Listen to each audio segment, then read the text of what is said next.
तो question our में आज बात होगी पाकिस्तान की। वो पाकिस्तान जो हिंदुस्तान के खिलाफ लगातार साजिशों का अंबार रचता रहता है, वो पाकिस्तान जो हर वक्त आतंकियों की घुसपैठ की फिराक में रहता है। और उसी पाकिस्तान के कुछ मंत्री कुछ दिनों पहले हिंदुस्तान पर सर्जिकल स्ट्राइक की धमकी देते नजर आ रहे थे। आज हिंदुस्तान की सेना ने पाकिस्तान की खोखली धमकी का करारा जवाब दिया है। भारतीय सेना ने साफ कहा है कि हिंदुस्तान की सेना कहने में नहीं बल्कि करने में यकीन करती है। भारत की सेना किसी भी एक्शन के लिए तैयार है।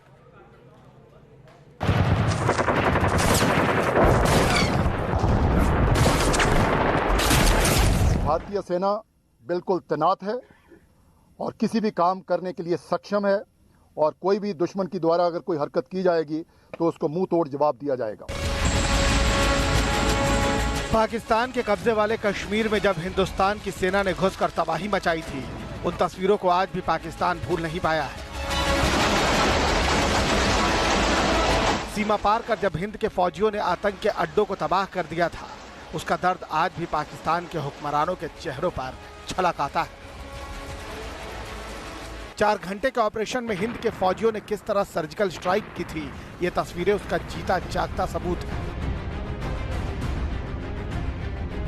और इसी सर्जिकल स्ट्राइक के बाद पाकिस्तान को हमेशा डर लगा रहता है कि हिंदुस्तान कहीं फिर से एक और सर्जिकल स्ट्राइक को अंजाम न दे।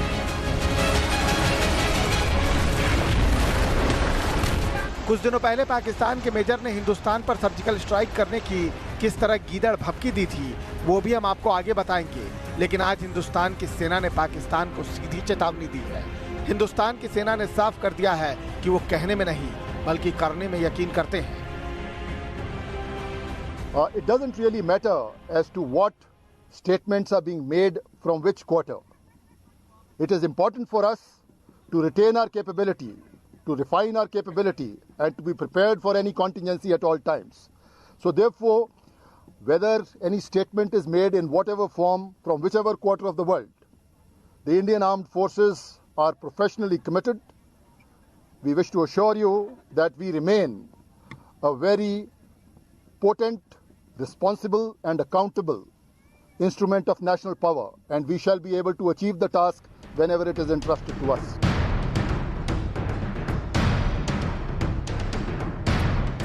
हिंदुस्तान की तरफ आंख उठाकर देखना भी पाकिस्तान को बहुत भारी पड़ेगा। हिंदुस्तान की सेना ने साफ साफ पाकिस्तान को यह समझा दिया है कि भारत किसी भी हालात से निपटने के लिए तैयार है, क्योंकि सेना ने 2 साल पहले जिस तरह बेहद प्रोफेशनल अंदाज में सर्जिकल स्ट्राइक को अंजाम दिया था, और अब सेना की तरफ से यह ऐलान कर दिया गया है कि जरूरत पड़ी तो हिंदुस्तान की सेना दुश्मनों को एक और करारा जवाब देने में देर नहीं लगाएगी। But to all of you and through you to the entire nation, I wish to assure you that the Indian Army is fully prepared. We are committed, we have the resolve, and when required, we will be able to exhibit our capability. इतना ही नहीं, पाकिस्तान की army और वहां मौजूद आतंकी खुलेआम दहशतगर्दी फैलाने पर उतारू हैं। सर्दियों से पहले पाकिस्तान हिंदुस्तान में आतंकियों की घुसपैठ कराना चाहता है, लेकिन पाकिस्तान के मंसूबे हर मोर्चे पर नाकाम साबित हो रहे हैं।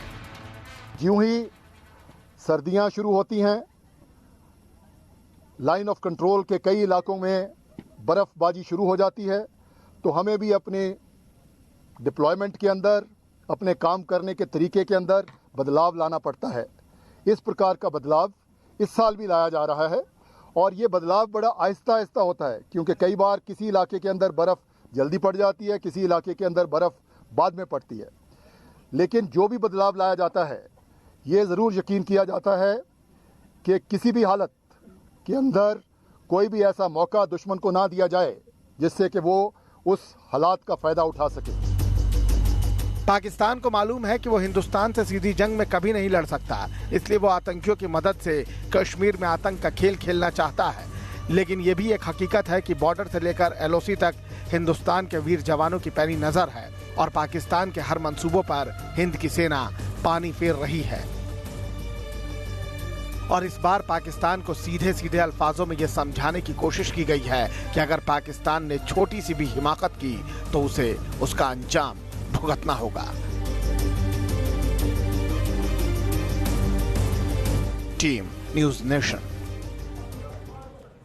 दरअसल पाकिस्तान को उसकी हैसियत बताना इसलिए भी जरूरी है क्योंकि पाकिस्तान के हुक्मरान और उसकी सेना यह भूल जाती है कि हिंदुस्तान के खिलाफ 4 जंग पाकिस्तान हार चुका है।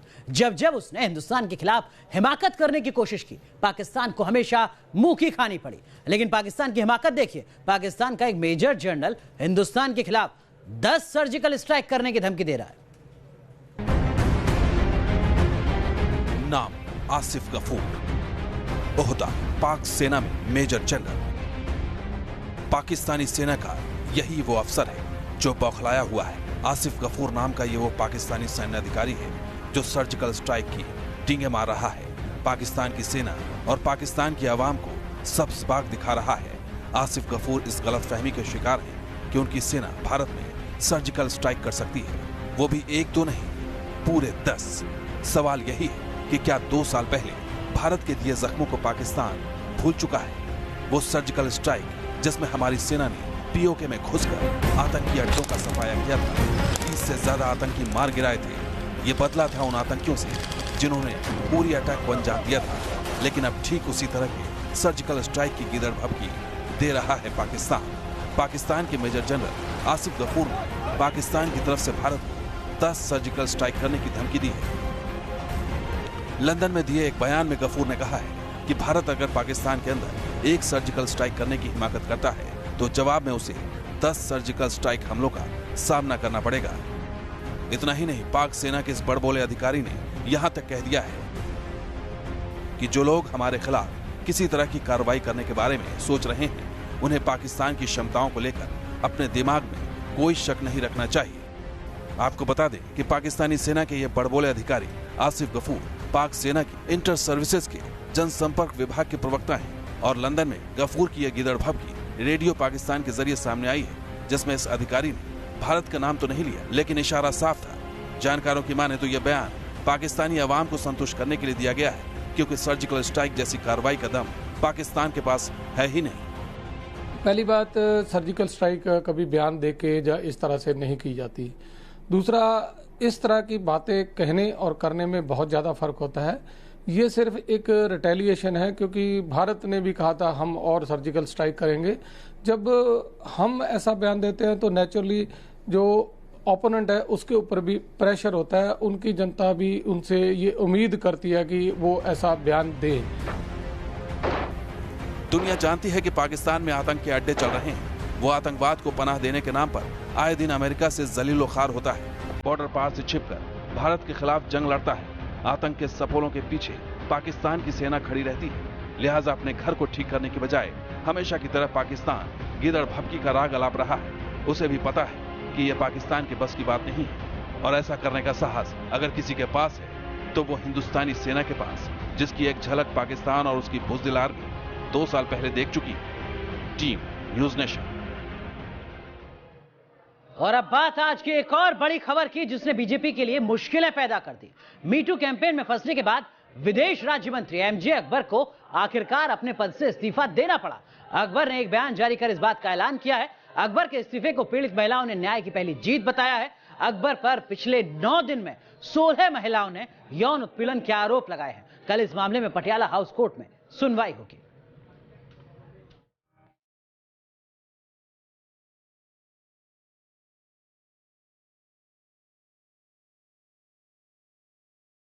मामला भले ही सालों पुराना हो, लेकिन आरोप गंभीर थे। सोशल मीडिया में मी टू कैंपेन के जरिए जब महिला पत्रकारों ने आरोपों की फहरिस्त खोलनी शुरू की, तो फिर चेहरे पर ढका नकाब उतरता ही चला गया। मोदी सरकार के विदेश राज्य मंत्री और पूर्व पत्रकार एमजे अकबर को तमाम नानुकुर के बाद इस्तीफा देना ही पड़ गया। शायद उनके पास कोई चारा भी नहीं था। अकबर हर दिन आरोपों के बवंडर में घिरते जा रहे थे। अकबर ने एक बयान जारी कर इस्तीफे की जानकारी दी है। उन्होंने लिखा है, मेरे ऊपर गलत आरोप लगाए जाने के बाद भी विदेश राज्य मंत्री के अपने पद से इस्तीफा देता हूं। मुझे अदालत पर पूरा भरोसा है, इसलिए मैंने इंसाफ की मांग की है। मैं पीएम मोदी और विदेश मंत्री सुषमा स्वराज का शुक्रिया करता हूं, जिन्होंने मुझे देश की सेवा करने का मौका दिया। दरअसल एमजे अकबर के खिलाफ आरोपों का सिलसिला पत्रकार प्रिया रमानी के ट्वीट से शुरू हुआ। अकबर ने प्रिया के खिलाफ पटियाला हाउस कोर्ट में मानहानि का मुकदमा भी दायर किया, लेकिन प्रिया रमानी के समर्थन में गवाही देने के लिए 1-2 नहीं बल्कि 20 महिलाएं तैयार हो गईं। ऐसे में अकबर पर इस्तीफे का दबाव बढ़ा और आखिरकार अकबर को कुर्सी छोड़नी पड़ी। अकबर के इस्तीफे के बाद पत्रकार प्रिया रमानी ने इसे पहली जीत बताया है। उन्होंने ट्वीट किया है कि अकबर के इस्तीफे के बाद हम सही साबित हो रहे हैं। अब उस दिन का इंतजार है जब हमें अदालत से न्याय मिलेगा।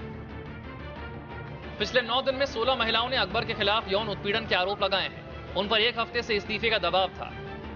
इस बीच गुरुवार को पटियाला हाउस कोर्ट में इस मामले की सुनवाई होगी। अकबर ने 97 वकीलों को हायर किया है। इनमें से 6 पैरवी करेंगे। इशू इतना बड़ा है और इतना पब्लिक इंटरेस्ट से जुड़ा हुआ इशू है।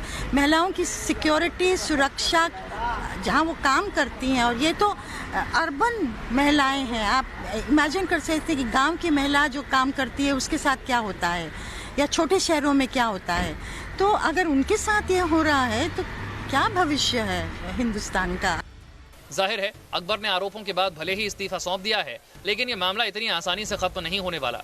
अकबर का तख्त और ताज छीनने के बाद विपक्षी दल इस मुद्दे पर जहां सरकार को घेरेंगे, वहीं अकबर को इस मामले में पूरी लड़ाई कोर्ट में लड़नी होगी और खुद को बेदाग साबित भी करना होगा।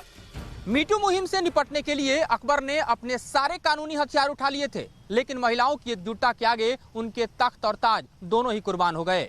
अब मामला कानून की चौखट पर है, तो फिर अंतिम न्याय वहीं से होगा। विनीत सतुराज के साथ Madhurendra Kumar, news nation, Delhi.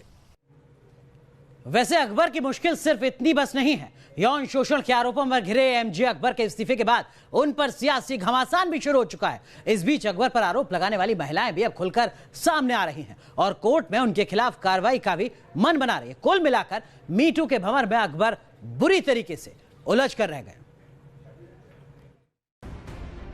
MJ Akbar वो शख्सियत जिसने राजनीति में आने से पहले पत्रकारिता में खूब नाम कमाया। 90 के दशक में अकबर कई बड़े मीडिया संस्थानों में ऊंचे ओहदे पर थे, लेकिन सोशल मीडिया पर यौन उत्पीड़न के खिलाफ शुरू हुए कैंपेन ने उनकी साख पर बट्टा लगा दिया। मीटू की आंच सबसे पहले एमजे अकबर पर ही पड़ी। कई दिनों तक टाल मटोल के बाद आखिर एमजे अकबर को सरकार में अपने पद से इस्तीफा देना पड़ा और अब उन पर सियासी हमले भी तेज हो गए हैं। सेक्सुअल अब्यूजिंग हो रही है, सेक्सुअल हरासमेंट हो रही है, तो आपको इतना वक्त लग गया।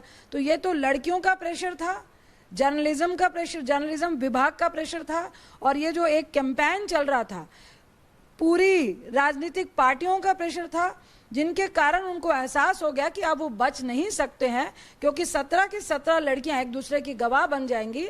तो इस कारण उनको प्रेशर में इस्तीफा देना पड़ा। मजबूर होके एमजे अकबर को इस्तीफा देना पड़ा है। मैं बधाई देती हूँ महिला शक्ति को, जिन्होंने न केवल बेनकाब किया एमजे अकबर जैसे दरिंदे को, पर पूरा दबाव बना के रखा, राष्ट्रपति तक गुहार करी कि एमजे अकबर का इस्तीफा होना चाहिए। जिस आरोप से अकबर का सिंहासन छिना, उन आरोपों की अब छड़ी लग चुकी है। एक के बाद एक करीब 20 महिलाओं ने अकबर पर यौन शोषण के आरोप लगाए हैं। हालांकि आरोप करीब 15-20 साल पुराने हैं, जब वो कई बड़े मीडिया संस्थानों में बड़े पद पर काबिज थे। मगर इनमें से कई आरोप ऐसे हैं जिनकी वजह से कोर्ट में भी अकबर की किरकिरी हो सकती है। सबसे पहले पत्रकार प्रिया रमानी ने आरोप लगाया। उन्होंने होटल के कमरे में इंटरव्यू लिया और उन्हें शराब ऑफर की। उन्होंने बिस्तर पर उनके पास बैठने को कहा। अकबर ने हिंदी गाने भी गाए। फिर पत्रकार गजाला वहाब ने अकबर पर आरोप लगाते हुए कहा कि साल 1994 में इंटर्न के रूप में अखबार ज्वाइन किया था, जहां अकबर एडिटर थे। इस दौरान अकबर ने भद्दे मैसेज भेजे और कई बार अपने केबिन में बुलाकर प्रताड़ित भी किया। अकबर ने कई बार छूने की भी कोशिश की। जाहिर है अकबर पर लगे ये वो आरोप हैं जिसकी आंच न सिर्फ उनके पॉलिटिकल करियर को खाक कर सकती है, बल्कि उनकी छवि को भी बर्बाद कर सकती है। Team news nation. चलिए अब बात करते हैं आज की एक और बड़ी खबर की। सुप्रीम कोर्ट के आदेश के बाद आज केरल के सबरीमला मंदिर के कपाट को खोला गया और महिलाओं की एंट्री को लेकर जबरदस्त हंगामा भी हुआ। मंदिर खुलने से पहले जबरदस्त तनाव देखा गया। आइए सबसे पहले आपको दिखाते हैं सबरीमला पर किस तरीके से पूरे दिन संग्राम जारी रहा।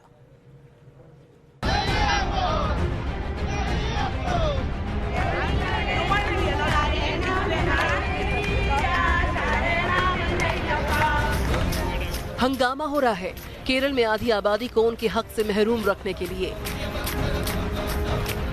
ये पल ऐतिहासिक है। पहली बार सुप्रीम कोर्ट के फैसले के बाद सबरीमाला मंदिर का कपाट खुला है। महिलाओं को मंदिर में प्रवेश की अनुमति मिली है, लेकिन उनके प्रवेश को रोकने के लिए सड़क पर जैसे संग्राम मचा है। खुलेआम गुंडागर्दी का ये मंजर है केरल के पातनमथिट्टा का।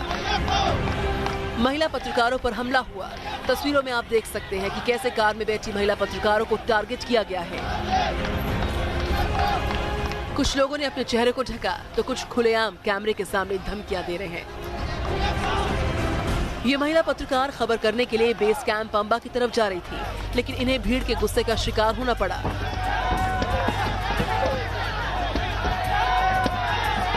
आप देख सकते हैं कि कैसे कार को घेरकर प्रदर्शनकारी खड़े हैं।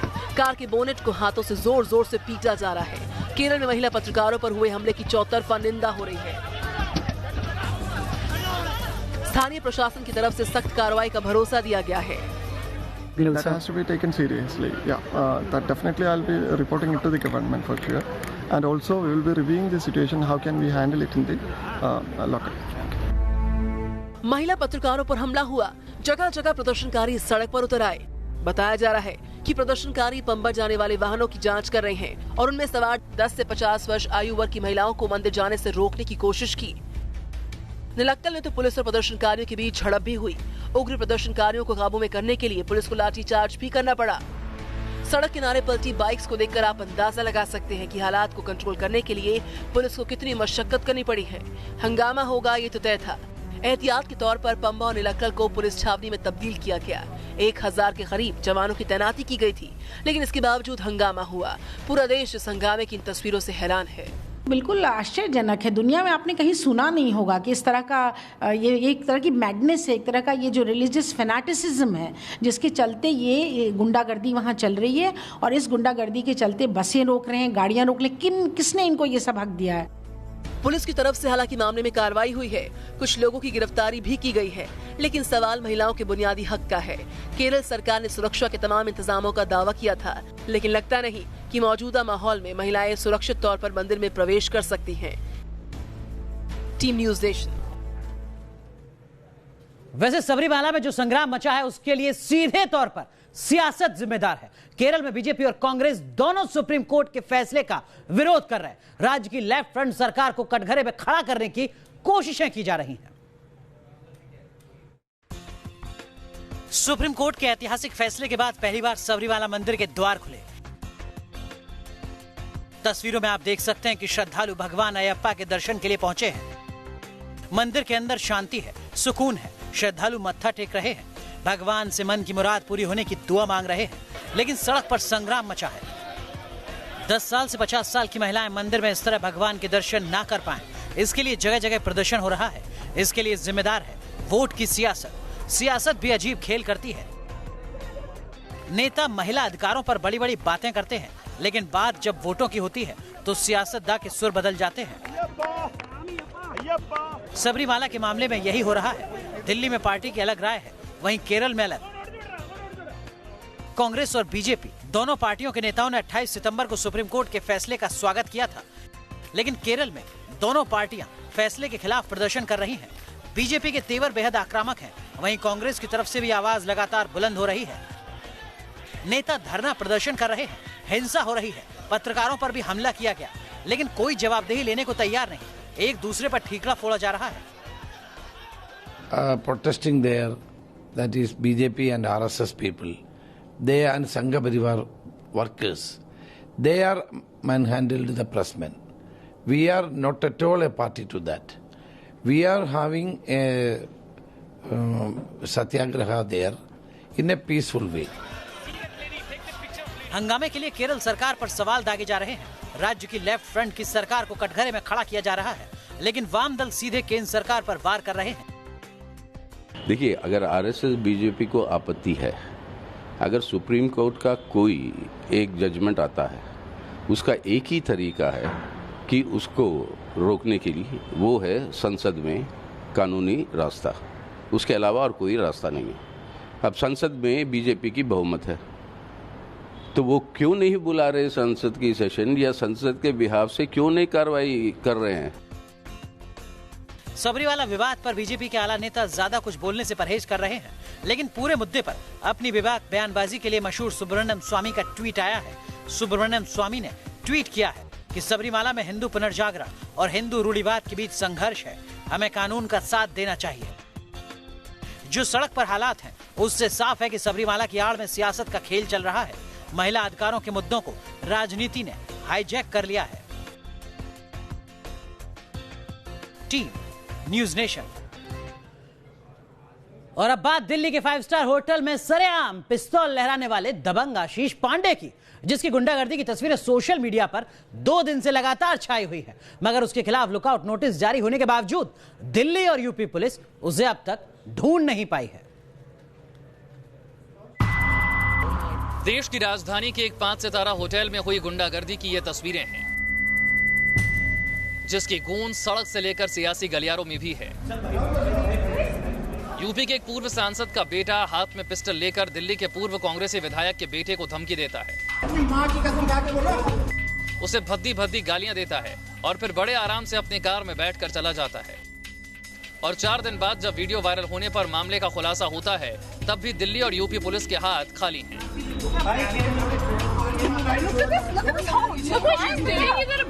दिल्ली पुलिस लखनऊ में आरोपी आशीष पांडे के घर में रेड मारती है, लेकिन वो वहां नहीं मिलता। आशीष की तलाश में पुलिस उसके होम टाउन अंबेडकर नगर तक जाती है, मगर वहां से भी बैरंग वापस लौट जाती है।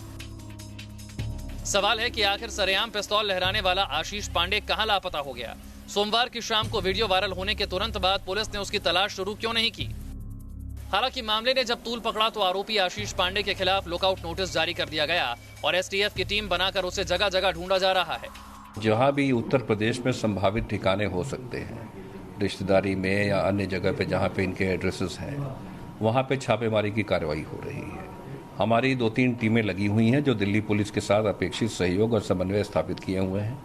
एसटीएफ की भी टीम हमारी लगी हुई है जो कई चीजों को ट्रैक कर रही है। मगर इस बीच आशीष के परिवार वाले भी मीडिया के सामने आ गए हैं और उसे बचाने के लिए बयानबाजी करने लगे। अगर हयात होटल के उस कैमरे में आशीष का कोई भी इस तरह का धमकी का फुटेज मिल जाए तो मैं ये पक्के तौर पे कहता हूँ कि वह कानून की जो सजा होगी वो भुगतने के लिए तैयार है। वो कोई भगोड़ा नहीं है। आशीष के परिवार का दावा है कि उसने किसी को धमकी नहीं दी, उसे झूठे केस में फंसाया जा रहा है। तो क्या ये तस्वीरें झूठ बोल रही हैं? हाथ में पिस्तौल लेकर गाली देते हुए वो धमकी नहीं दे रहा तो क्या कर रहा है? क्योंकि वो अपनी गाड़ी में अकेला था इसलिए वह पिस्तौल उसने उठाई अपने कमर में खोसने के लिए और वह लिए रह गया। ना तो उसने किसी की तरफ ताना है और ना तो कोई मौखिक धमकी उसने किसी को दिया है। ये बात कहना बिल्कुल गलत है। इस बात को केवल कुछ लोगों ने तूल पकड़ा करके हमारे परिवार को बदनाम करने की कोशिश की है। आशीष पांडे का परिवार उस पर लगे आरोपों को कमजोर करने की कोशिश कर रहा है, तो आशीष के नेपाल भागने की खबरें भी सामने आ रही हैं। कहा तो ये भी जा रहा है कि वो 1-2 दिन में कोर्ट के सामने सरेंडर भी कर सकता है। अब देखना यह होगा कि सरेआम गुंडागर्दी करने वाला ये रईसजादा पुलिस की पकड़ में कब आता है। Team news nation. तो 5 स्टार होटल में गुंडागर्दी की तस्वीरें तो आपने देख ली। अब इलाहाबाद में दुर्गा पंडाल की तस्वीरों में कैद गुंडागर्दी की तस्वीरें दिखाते हैं आपको। दुर्गा पंडाल में बम मारकर हिस्ट्री शीटर नीरज वाल्मीकि की हत्या कर दी गई।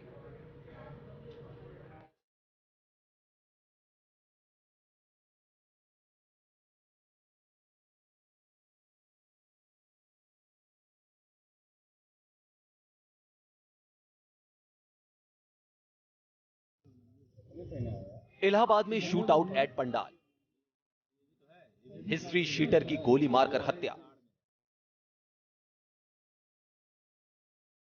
सरेआम फायरिंग से मची दहशत, मर्डर के बाद बम फेंककर भागे बदमाश। सीसीटीवी कैमरे में रिकॉर्ड ये तस्वीरें किसी के भी होश उड़ाने के लिए काफी। इलाहाबाद कैंट के दशहरा पंडाल में फिल्मी स्टाइल में हुए शूट आउट से पूरे इलाके में दहशत फैली। इस हमले में इलाके के नामी हिस्ट्री शीटर नीरज वाल्मीकि की मौत हो गई, जबकि उसे बचाने की कोशिश में एक शख्स घायल हो गया। तस्वीरें 16 अक्टूबर शाम करीब 7:30 बजे की हैं। पंडाल के आसपास मेला घूमने आए दर्जनों लोग मौजूद हैं। इनमें कई महिलाएं, बच्चे और बुजुर्ग भी हैं। तभी भीड़ के बीच से काली टी शर्ट और लाल टोपी पहने ये शख्स किनारे की बेंच पर बैठे नीरज के पास पहुंचता है। उससे हाथ मिलाकर कुछ बातें करता है। इस दौरान बेंच पर बैठे एक बुजुर्ग उठकर जाने लगते हैं और लाल टोपी वाला बदमाश मौका मिलते ही पिस्तौल निकाल देता है। पिस्तौल देखते ही नीरज उस पर झपट पड़ता है, मगर तभी भीड़ में खड़ा दूसरा शख्स उस पर गोली चला देता है। दो तरफ से हुए हमले से घबराया नीरज भागने की कोशिश करता है, मगर 3-3 गोलियां खाने के बाद वहीं लड़खड़ाकर गिर जाता है। इसी बीच नीरज का साथी उसे बचाने के लिए कूद पड़ता है, लेकिन हमलावर का तीसरा साथी एक के बाद एक 2 बम मारता है और धुएं का फायदा उठाकर सभी हमलावर फरार हो जाते हैं। सरेआम पूजा पंडाल में पिस्तौल और बम से हुए हमले के बाद सनसनी फैल गई। पुलिस भी फौरन मौके पर पहुंचकर जांच में जुट गई। मृतक यहाँ थाना कैंट क्षेत्र का रहने वाला है और थाना कैंट का प्रचलित दुराचारी है। कई मुकदमे हैं इसके खिलाफ। अभी हाल में ही जेल से छूट करके आया था, लिहाजा इसकी कई लोगों से रंजिश थी। हम लोग यहाँ पता करेंगे, सीसीटीवी फुटेज भी मिलेगा, दूसरे एविडेंस मौके से मिलेंगे और बहुत जल्दी इस घटना को हम लोग वर्कआउट करेंगे और जिन लोगों ने घटना कारित किया है उनकी गिरफ्तारी करेंगे। पुलिस के मुताबिक मृतक नीरज वाल्मीकि इलाके का नामी हिस्ट्री शीटर था। नीरज पर लूट और मर्डर समेत 1 दर्जन से ज्यादा मुकदमे दर्ज थे। खबरों की माने तो नीरज वाल्मीकि अंडरवर्ल्ड डॉन छोटा राजन के लिए भी काम कर चुका है। हाल ही में नीरज जेल से सजा काटकर बाहर निकला था। अगर सुधरने के लिए बोला था तो आपको उनकी रक्षा भी करना चाहिए ना। आपने बात बोल के सुधर जा, तो सुधर गए, बिना बंदूक बिना असला के बैठ गए, आए मार के चले गए। अगर वो आज भी होते ना, कोई नहीं आ सकता था उनके पास। नीरज का मर्डर करने वाले हत्यारे कौन थे, फिलहाल इसका पता नहीं चल सका है। पुलिस सीसीटीवी फुटेज के जरिए आरोपियों की पहचान कर रही है। मगर दशहरा पूजा के दौरान हुई इस वारदात ने यूपी की कानून व्यवस्था पर बड़े सवाल खड़े कर दिए हैं। T news nation.